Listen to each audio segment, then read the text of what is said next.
কল্পনা করুন তো, একদিন সকালে ঘুম থেকে উঠে শুনলেন একটা বিশাল পর্বত এখন একজন মানুষ। অবিশ্বাস্য মনে হচ্ছে, তাই না?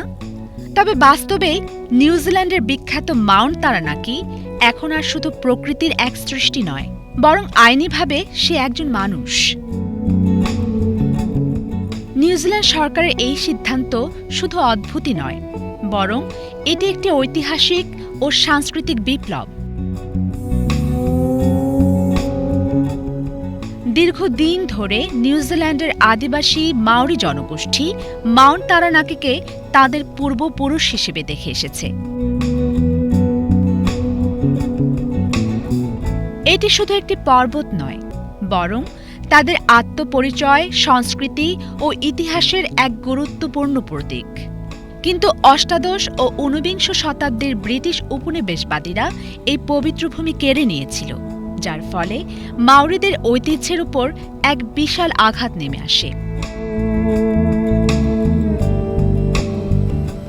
অবশেষে নিউজিল্যান্ড সরকার একটি যুগান্তকারী সিদ্ধান্ত নিয়েছে।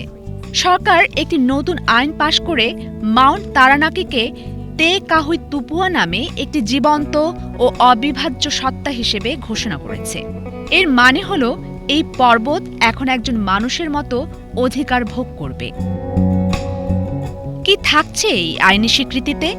আইন অনুযায়ী মাউন্ট তারানাকি এখন নিজস্ব আইনগত অধিকার পাবে।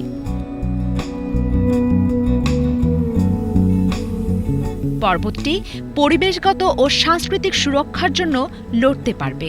পর্বতে যে কোনো ক্ষতি বা অবমাননা আইনত দণ্ডনীয় অপরাধ হবে এবং পর্বতের আশপাশের ভূমিও এখন একটি জীবন্ত সত্তা হিসেবে বিবেচিত হবে। এই সিদ্ধান্ত অবাক করার মতো হলেও এটি প্রথম নয়। নিউজিল্যান্ড এর আগেও ২০১৭ সালে ওয়াঙ্গানই নদীকে আইনিভাবে মানুষ ঘোষণা করেছিল।